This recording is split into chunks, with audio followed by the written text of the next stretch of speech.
ठीक है, चलो स्टार्ट करते हैं। The mass of nitrous oxide containing 1 gram molecule of oxygen will be.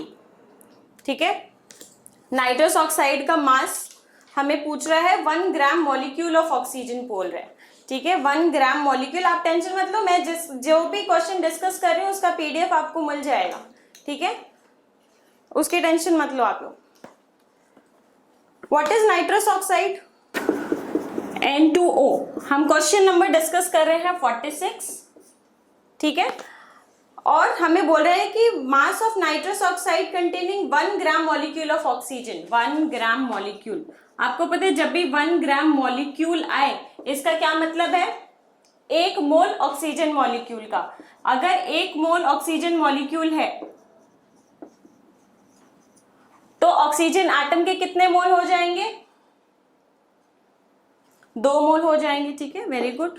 2 मोल हो जाएगा आपका O2 ऑक्सीजन एटम का। नाउ हमसे क्या पूछ रहे हैं? Mass of nitrous oxide. ठीक है, अब इसमें कितना है? 2 मोल ऑक्सीजन एटम है, तो टोटल मोल कितना होगा? आंसर मत बताओ, साथ साथ में सॉल्व करेंगे। ठीक है, 2 मोल है। अगर इसमें 1 मोल में कितना है? एक मोल में 1 ऑक्सीजन एटम है, तो 2 मोल में कितना हो जाएगा? 2 मोल N2O। और 2 मोल N2O का मास कितना हो जाएगा? क्या हो जाएगा इसका? 28 प्लस 16 इंटू 2, ये क्या हो जाएगा? 44 इंटू 2, दैट इज 88 ग्राम। ठीक है, आगे सबको समझ में? कोई टिपिकल क्वेश्चन नहीं था। ठीक है, बस आपको दिक्कत कभी आया होगा, किसी बच्चे को नाइट्रस ऑक्साइड दे दिया था तो आपको पता नहीं चल रहा होगा नाइट्रस ऑक्साइड क्या है, N2O है या NO2 है। ठीक है, नेक्स्ट क्वेश्चन पर आते हैं। बेटा 1 मोल में कितना है ऑक्सीजन? अगर 1 मोल N2O का ले, 1 मोल ऑक्सीजन का ले तो क्या हो जाएगा? 1 मोल ऑक्सीजन एटम हो जाएगा, तो 2 मोल यहां पर है आपका, तो फिर ये भी कितना होगा? 2 मोल। ठीक है, coming on to question number 47। नॉन मेड का मैं करा दूंगी, अगर इस क्लास में नहीं होगा कल आपका फिर से क्लास लग जाएगी। नॉन मेड का मैं करा दूंगी, टेंशन मत लो। अभी मैं जो भी क्वेश्चन बोल रही हूँ साथ साथ में आप सॉल्व करो, आपकी प्रैक्टिस होगी। क्वेश्चन नंबर 47 रीड करो। क्वेश्चन नंबर 47 क्या बोल रहा है? 5.6 litre of ideal diatomic gas at STP contains N molecules. ठीक है, 5.6 लीटर है, कोई डाई एटॉमिक गैस है। ठीक है, जिसके हमें STP पे वो कितने मॉलिक्यूल्स कंटेन करता है? N molecules. हमें क्या बोल रहे हैं? Then number of atoms in another triatomic gas in its 11.2 litres. इस पे कितने एटम्स होंगे? ठीक है, कितने नंबर ऑफ एटम्स होंगे बताओ। इसमें हम कौन सा क्या कॉन्सेप्ट क्या लगाएंगे? एवोगैड्रो। ठीक है, क्या बोलता है Avogadro hypothesis? What is Avogadro? I want all the members to be active. जो भी आप मीटिंग अटेंड कर रहे हो, क्लास लगा रहे हो, तो एक थोड़ा एक्टिव रहो। ठीक है, इक्वल मॉलिक्यूल्स। ठीक है, 5.6 litre of dry atomic gas है, इसका मतलब इसका कितना हो जाएगा? मोल्स कितने हो जाएंगे इसके? ठीक है, 1/4 मोल्स कैसे हो जाएगा? गिवन वॉल्यूम अपॉन 22.4, तो 1/4 मोल हो गया। 1/4 मोल इसका हो गया, और हमारे पास मॉलिक्यूल्स कितने गिवन है, तो नंबर ऑफ मॉलिक्यूल्स निकालने के लिए हम क्या करेंगे? 1/4 Na, इतना मॉलिक्यूल हो गया। अब हमारे को बोल रहा है कि ट्राई एटॉमिक गैस है एक और, जो कि ये हमें नंबर ऑफ मॉलिक्यूल्स निकाला है। ट्राई एटॉमिक गैस है जिसका वॉल्यूम कितना है? 11.2, तो इसके मोल्स कितने हो गए ट्राई एटॉमिक गैस के? ट्राई एटॉमिक गैस के हमारे हो गए 1/2 मोल्स।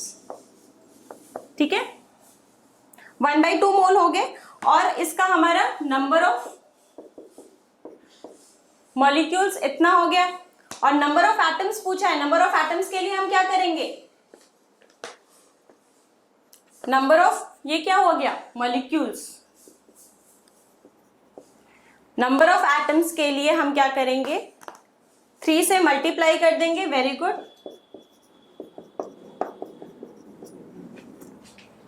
3Na। और इसके लिए हम क्या करेंगे, ये तो आपका n था, तो कितना हो गया, इसको n के टर्म्स में कितना हो जाएगा, ये 6n के बराबर हो जाएगा। ठीक है, coming on to question number 48। Question number 48 read करो।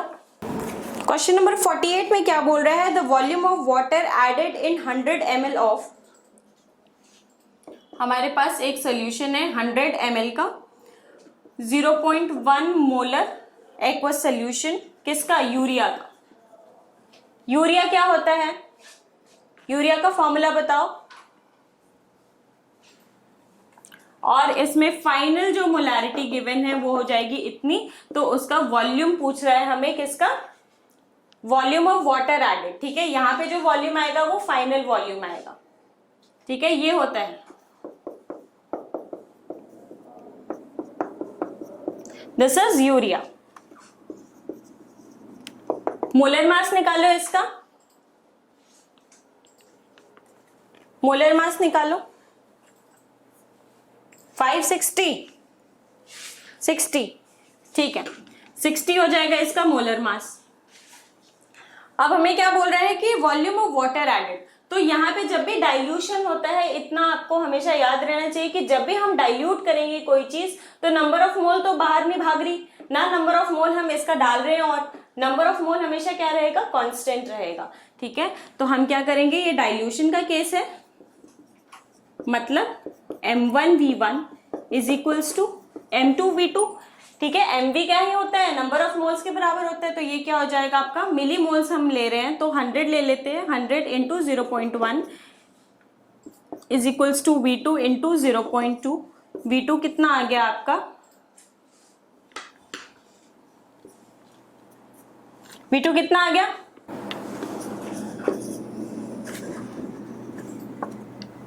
ओके 0.02, सॉरी ये 0.02 है। अब कितना आया, V2 आ गया आपका 500। ठीक है, 500 आ गया। हमें क्या पूछ रहा है, हमें वॉल्यूम ऑफ वाटर एडेड पूछ रहा है, मतलब ये तो टोटल वॉल्यूम है, ऑलरेडी कितना था 100 ml है, तो इसमें कितना पानी ऐड किया होगा हमने, 400 ml। ठीक है, जल्दीबाजी में क्वेश्चन गलत नहीं करना, हमें पता रहना चाहिए हमसे पूछ क्या रहा है, हमसे गिवन क्या है। ठीक है, नेक्स्ट क्वेश्चन नंबर 49 पर आते हैं। क्वेश्चन नंबर 49 रीड करो। The number of electrons which comprises of 1 coulomb charge is.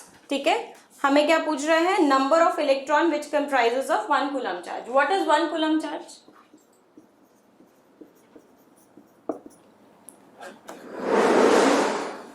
ये मेडिकल का पेपर है। व्हाट इज 1 कूलम चार्ज, सो इसमें हमें क्या पूछ रहा है, number of electrons which comprises. Non मेड का भी डिस्कस हो जाएगा, अगर आज नहीं हो पाएगा तो कल एक और क्लास ले लेंगे, उसमें डिस्कस हो जाएगा। बाकी मैं पीडीएफ उसके शेयर कर ही दूंगी जब डिस्कस करूंगी तो। ठीक है, हाँ, 1 कूलम इज व्हाट, 1.6 इंटू 10⁻⁻19। ठीक है, हमें क्या बोल रहे हैं, number of electrons which comprises of this, तो ये हमसे क्या पूछ रहा है, नंबर ऑफ इलेक्ट्रॉन्स, और ये हमें क्या पता है, नंबर ऑफ पार्टिकल्स पता है, और हमें नंबर ऑफ इलेक्ट्रॉन्स हम क्या करेंगे इसको, 6.25 कैसे आया, नंबर ऑफ इलेक्ट्रॉन। ठीक है, गुड, नंबर ऑफ इलेक्ट्रॉन क्या हो जाएगा आपका, नंबर ऑफ। ठीक है, 1 कूलम का हमने क्या किया, सिंपली रेसिप्रोकल किया, ये इतने सारे इलेक्ट्रॉन्स हैं, हमने क्या किया, इसका सिंपली रेसिप्रोकल कर दिया, ये क्या हो गया 1.6। ये क्या करेंगे हम, 1 इलेक्ट्रॉन है इसलिए ये क्या हो जाएगा 6.25, 0.625 होगा इंटू 10⁻⁻19, या फिर हम कर सकते हैं 6.25 इंटू 10⁻⁻18। ठीक है, रेसिप्रोकल हमने नहीं किया, हमें क्या है, नंबर ऑफ इलेक्ट्रॉन्स क्या हमें निकालना है, और कूलम चार्ज कितना है, 1 coulomb, Q equals to N E होता है, Q equals to N E होता है। ठीक है, ये हमें क्या पता है 1, और ये गिवन है 1.6 इंटू 10⁻⁻19 E। तो नंबर ऑफ इलेक्ट्रॉन्स के लिए ये नीचे आ गया। हाँ माइनस नहीं आएगा, सॉरी।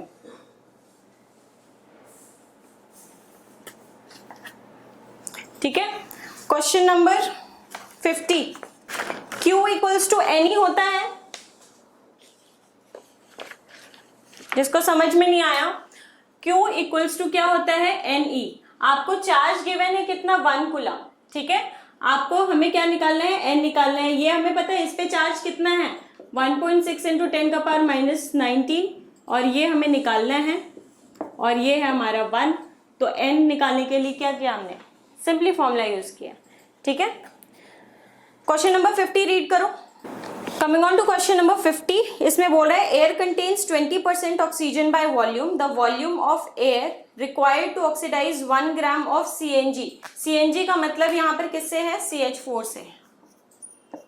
और इसका ऑक्सीडाइजेशन होगा, मतलब क्या है ये, O2 से कंबस्शन होगा, और ये बनाएगा CO2 प्लस 2H2O, और यहाँ पे आपका कार्बन, इसको हम क्या लिख देंगे, 2।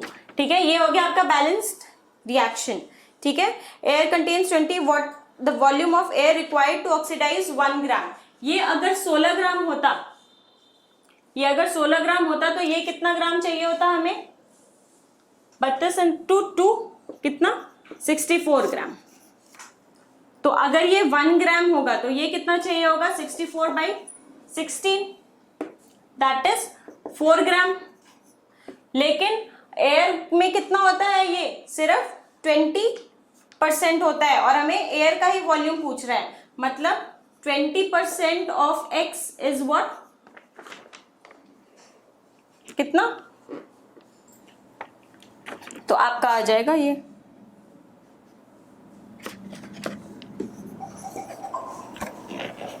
नेक्स्ट क्वेश्चन नंबर 51, इन हेबर्स प्रोसेस। हेबर्स प्रोसेस क्या होता है, ठीक है, हेबर्स प्रोसेस में क्या होता है कि बहुत इंपॉर्टेंट हेबर्स प्रोसेस होता है कमर्शियल पॉइंट ऑफ व्यू से। ये रिएक्शन बहुत ही ज्यादा इंपॉर्टेंट होता है, आगे भी आप इसके बारे में पढ़ोगे। ठीक है, अमोनिया का फॉर्मेशन, मतलब Haber's process is a very important process from the commercial point of view, क्योंकि अमोनिया एक बहुत ही इंपॉर्टेंट क्या होता है,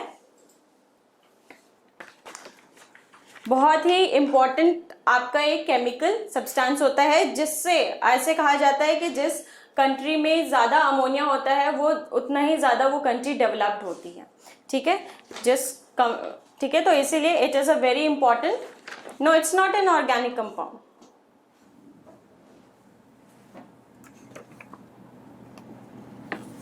हाँ यही है Haber's process, this is Haber's process.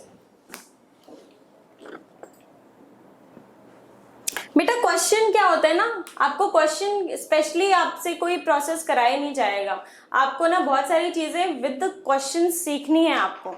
ठीक है, हाँ कैटलिस्ट होता है ना इसका, आयरन। प्रीवियस में लास्ट स्टेप क्या था हमारा, 4 ग्राम आ गया था टोटल हमारा ऑक्सीजन। हमसे क्या पूछ रहा था, वेट पूछ रहा था किसका। देखो लास्ट वाले क्वेश्चन का जो बच्चों को लास्ट स्टेप नहीं समझ में आया, तो वो क्या है कि 4 ग्राम हमारा आ गया क्या, O2। अब हमें पता है कि 20% क्या होता है X का, ये तो अगर 4 ग्राम ऑक्सीजन है तो हमें ये कितना लेना पड़ा होगा, 20 ग्राम। X क्या होगा, 20 litres. Next question, Haber's process में क्या बोल रहे हैं। हाँ वो तो है कि पता नहीं होगा तो रिएक्शन कैसे लिखोगे, इसीलिए अपडेटेड रहना है। देखो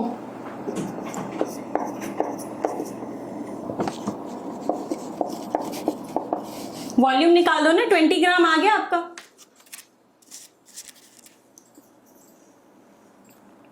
अब यहां से आपका एसटीपी पे वॉल्यूम निकल जाएगा, 20 ग्राम आ गया तो। हमें लीटर्स में पूछ रहा है। क्वेश्चन नंबर 50 पर देखो, 51 में in Haber's process 10 mole each of nitrogen and hydrogen are taken initially. ठीक है, इसका भी 10 मोल है, इसका भी 10 मोल है, ठीक है। The composition of reaction mixture after 40% completion of the reaction will be, ठीक है। 40% रिएक्शन कंप्लीट हो गया है, हाँ, ये हमसे क्या पूछ रहा है, कॉम्पोजिशन पूछ रहा है, ठीक है। अभी हमें यहाँ पे क्या कॉन्सेप्ट लगाना है, एलआर का कॉन्सेप्ट लगाना है। कौन सा एलआर है, कैसे पता लगेगा, आपने सिंपली क्या करना है, जो भी इसका स्टोइचियोमेट्रिक कोफिशिएंट है ना, उससे उसको डिवाइड कर दोगे। ये वैल्यू कम आ गई, ये क्या हो गया आपका एलआर। अब ये क्या बोल रहा है, the composition of reaction mixture after 40% completion of the reaction, ठीक है। 40% कंप्लीट हो गया है रिएक्शन, तो आपका कंपोजिशन क्या होगा, कैसे करेंगे। 40% रिएक्शन कंप्लीट हो गया, क्या मतलब है, ठीक है। हाँ, 10 मोल से कितना मोल यूज हो गया है, 4 मोल यूज हो गया है, वेरी गुड। 4 मोल्स यूज, मतलब लेफ्ट कितना हो गया इसमें, 6 मोल्स बच गए इसके। अब ये 6 मोल है, तो इसका स्टोइचियोमेट्री या यूज करके हम क्या NH3 और N2 निकाल लेंगे। अगर ये 3 मोल था तो ये 2 मोल बन रहा था, तो ये 6 मोल है, तो ये कितना बनेगा 2/3 इंटू 6, ठीक है। कितना हो गया,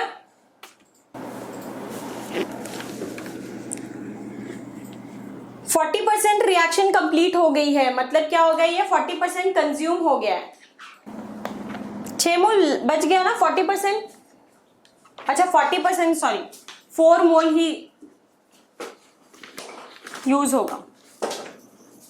अगर 4 मोल यूज हुआ है तो ये 4 मोल है, तो ये कितना हो जाएगा 2/3 into 4, that is 8/3, that is 2.66 NH3 form होगा। जितना ये यूज होगा उतना ही ये फॉर्म होगा।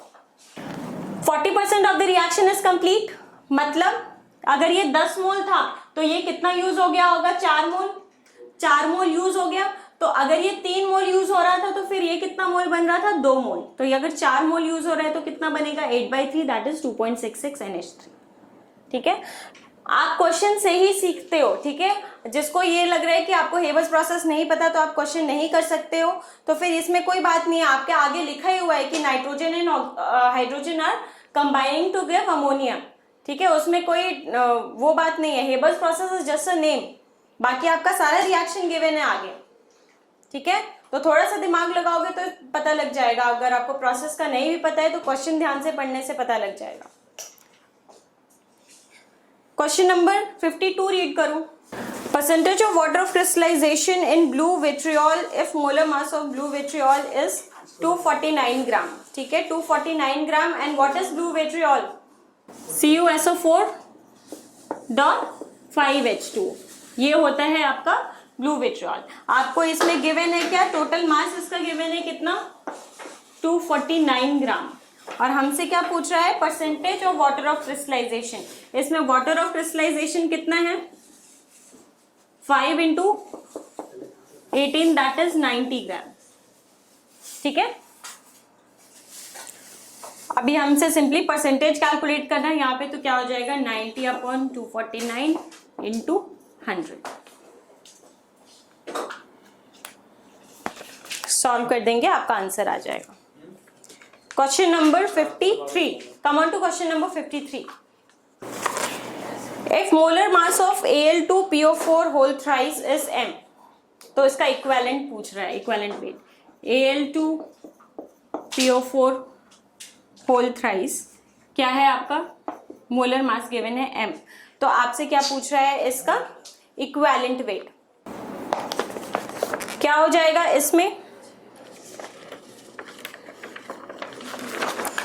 इसमें जो n फैक्टर है वो क्या हो जाएगा, इसका LCM, ये क्या हो जाएगा, हाँ कंपाउंड गलत है, लेकिन अभी जो ये क्वेश्चन के अकॉर्डिंग जो हमें निकालना है उस पे चार्ज क्या आ रहा है, PO4 पे चार्ज कैसा आ रहा है। इन दोनों का एलसीएम ले लेंगे, 3 और 2 का, दैट इज 6। कंपाउंड तो गलत है ये, Al2 ये क्या होना चाहिए, ये कंपाउंड होना चाहिए, ठीक है, क्योंकि PO4 का क्या होता है -3 चार्ज होता है उसके ऊपर। लेकिन हमें जो क्वेश्चन गिवन है हम क्वेश्चन के अकॉर्डिंग चलेंगे, तो इसके अकॉर्डिंग तो फिर आपका एन फैक्टर 6 आ रहा है। अगर Al3PO4 होल थ्राइस होता तो आपका एन फैक्टर क्या होता है इसका? 3 होगा, 3। अगर Al3PO4 होल थ्राइस है तो 3 और 3 का एलसीएम क्या हो जाएगा? 3 हो जाएगा। 3 और 3 का एलसीएम क्या होता है? अगर ये होता तो इसका भी +3 चार्ज, इस पे -3 चार्ज, 3 और 3 का एलसीएम आपका 3 आ जाएगा। क्वेश्चन नंबर 54 रीड करो एक बार। क्वेश्चन नंबर 54 में देखो क्या बोल रहा है। इन द रिएक्शन दिस, हमें बोल रहा है रेशियो ऑफ इक्विवेलेंस हमें दिया हुआ है।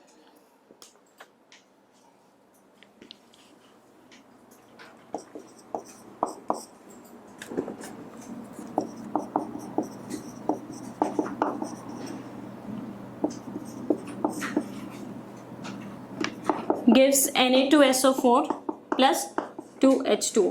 ये कैसा रिएक्शन है? What is the type of reaction? Neutralisation reaction. ठीक है, हमें क्या बोल रहा है? Ratio of equivalence of NaOH and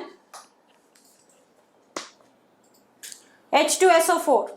ठीक है, रेशियो ऑफ इक्विवेलेंस पूछ रहा है हमें NaOH और H2SO4 का। ठीक है, तो क्या हो जाएगा इसका? NaOH का इक्विवेलेंट क्या हो जाएगा? Na किस में कन्वर्ट हो रहा है? +1 से यहां पे भी क्या चार्ज है? +1 चार्ज है। चार्ज तो सेम ही है ना बेटा?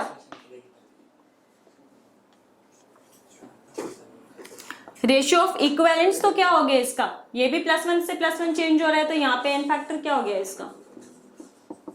1। यहां पे भी ये, तो इसका भी एन फैक्टर क्या हो गया? ठीक है, तो इक्विवेलेंस के एन फैक्टर, इक्विवेलेंस तो क्या हो गए दोनों के, NaOH और H2SO4 के 1:1। लेकिन अगर हम देखें मोल्स का, तो मोल्स का रेशियो क्या है इसका? 2:1। तो ये कौन से ऑप्शन में मैच कर रहा है? Option number 3rd and 4th। Equivalence तो क्या है? NaOH का एन फैक्टर देखो, Na किस में है? यहाँ पे +1 में है स्टेट में, और यहाँ पे भी +1 स्टेट में है। ठीक है, तो एन फैक्टर तो क्या होगा इसका? 1 ही होगा। रेशियो ऑफ मोल्स, हाँ 3rd and 5th, ratio of moles ये है और एन फैक्टर ये है। H2SO4 का 10, H2SO4 का 2 होगा जब मैं सिर्फ H2SO4 का पूछूंगी। लेकिन अगर मैं किसी रिएक्शन में H2SO4 का एन फैक्टर पूछ रही हूं, तब आप उसमें देखोगे कि क्या है उसमें H का या सल्फर, इसमें किसका ऑक्सीडेशन स्टेट चेंज हो रहा है कि नहीं हो रहा है। तो ऑक्सीडेशन स्टेट तो नहीं चेंज हो रहा है ना। क्वेश्चन नंबर 55, जिसको डाउट है वो पर्सनल व्हाट्सएप पे पूछ लेना।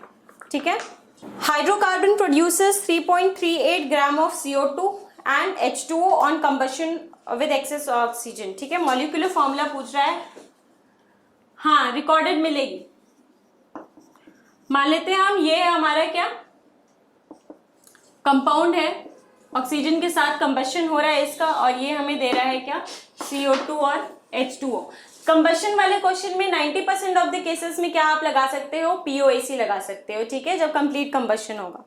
ठीक है, तो यहाँ पे भी आप POAC लगा के, POAC एक बार किस पे लगाओगे? कार्बन पे लगाओगे। POAC कार्बन पे कैसे लगेगा?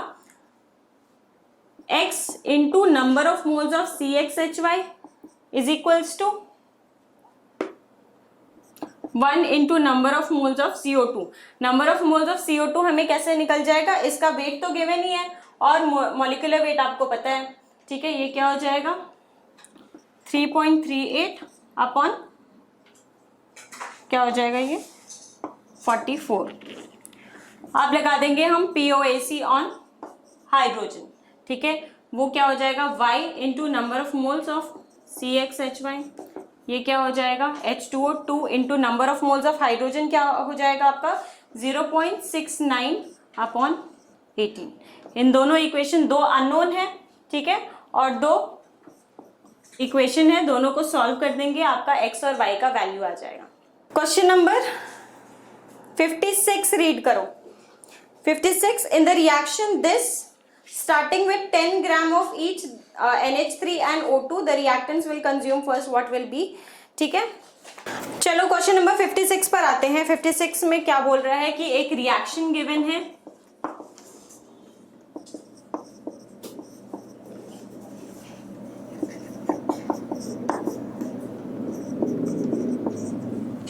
ठीक है, ये रिएक्शन गिवन है स्टार्टिंग में 10 ग्राम ऑफ ईच, ये भी हमारे पास 10 ग्राम है, ये भी 10 ग्राम है। ठीक है, the reactant which will consume first. हमें अब सबसे पहले अगर हमें एलआर का कॉन्सेप्ट लगाना है, सबसे पहले हम नंबर ऑफ जो भी गिवन इन्फॉर्मेशन है उससे नंबर ऑफ मोल्स निकाल लेंगे। तो इससे नंबर ऑफ मोल कैसे निकालेंगे, 10/17 और ये क्या हो जाएगा 10/32। ठीक है, अगर हमें एलआर निकालना है तो ये क्या हो जाएगा 10/17/4 और 10/32/5। कौन सी वैल्यू कम है इन दोनों में, विच इज लेसर?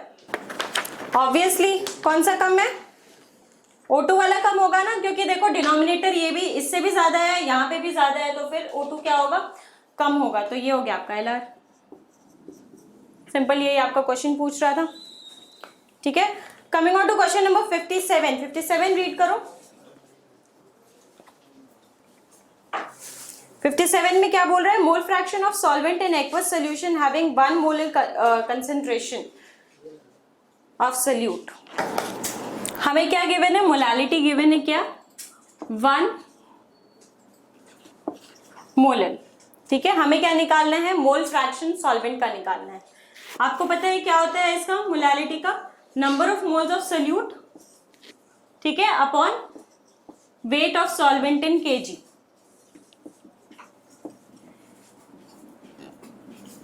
कैसे करेंगे इसको, सॉल्वेंट मतलब जब भी एक्वस सोल्यूशन आए, मतलब सॉल्वेंट क्या है, वाटर, और वाटर का आपको पता है क्या होता है, वॉल्यूम। अगर वेट गिवन है तो आपको क्या पता होगा इसका, 1 ग्राम पर ml। ठीक है, इसका आपको क्या पता है, वेट भी पता है। Question number 58, the molarity of the solution obtained by adding 10 gram of NaOH in 500 ml water. Question number 58 में मोलारिटी पूछ रहा है, हमें बोल रहा है 10 ग्राम NaOH गिवन है और 500 ml वाटर गिवन है, मतलब 0.5 लीटर्स ऑफ वाटर गिवन है। ठीक है, मोलारिटी क्या हो जाएगा, number of moles of solute upon volume of solution. ये क्या हो जाएगा 10/40 और ये भी 1/2 हो जाएगा। आपका आंसर क्या आ जाएगा इसमें, 1/4 into 2 that is 1/2 that is 0.5। Question number 59। Question number 59 पर आते हैं। What volume of CO2 will be evolved at STP। ठीक है, मैं सारे का PDF फॉर्म में सारे क्वेश्चंस का भेज दूंगी। 59 क्या बोल रहे हैं, what volume of CO2 will be evolved 1 mole mixture of, हमारे पास मिक्सचर है किसका, Na2CO3 प्लस NaHCO3। ये मिक्सचर है हमारा कितने का, 1 मोल का। जब भी हम इसको हीट करेंगे तो कौन डिकम्पोज होगा, डिकम्पोजिशन किसका होगा, कभी भी इसको हम सोडा ऐश बोलते हैं। ठीक है, इसका डिकम्पोजिशन नहीं होगा। ठीक है, decomposition will be only because of NaHCO3। तो ये क्या किस में हो जाएगा आपका, Na2CO3 फर्दर और H2O और CO2 में। ठीक है, क्योंकि ये जो ऐश जो होता है ना, ऐश राख होती है, राख को आप जलाओगे तो क्या वो और जलेगा, राख तो राख ही रहेगा। This is soda ash. ठीक है, ये वैसे ही सोडियम कार्बोनेट का ऐश है। ठीक है, ये फर्दर डिकम्पोज नहीं होता है। 1 मोल, तो ये भी 1 मोल है हमारे पास, ये भी 1 मोल है, तो ये भी आपका क्या हो जाएगा, 1 मोल आ जाएगा। ठीक है, तो 1 mole 1 mole. Question number 60, how many electrons will be required to convert 1 gram of ozone into oxide ion। चलो ये वाला क्वेश्चन बताओ, फिर वाइंड अप करते हैं, नेक्स्ट क्लास में कंटिन्यू करेंगे।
ऑलमोस्ट मेन के क्वेश्चन नहीं, कुछ आधे क्वेश्चंस रहते हैं।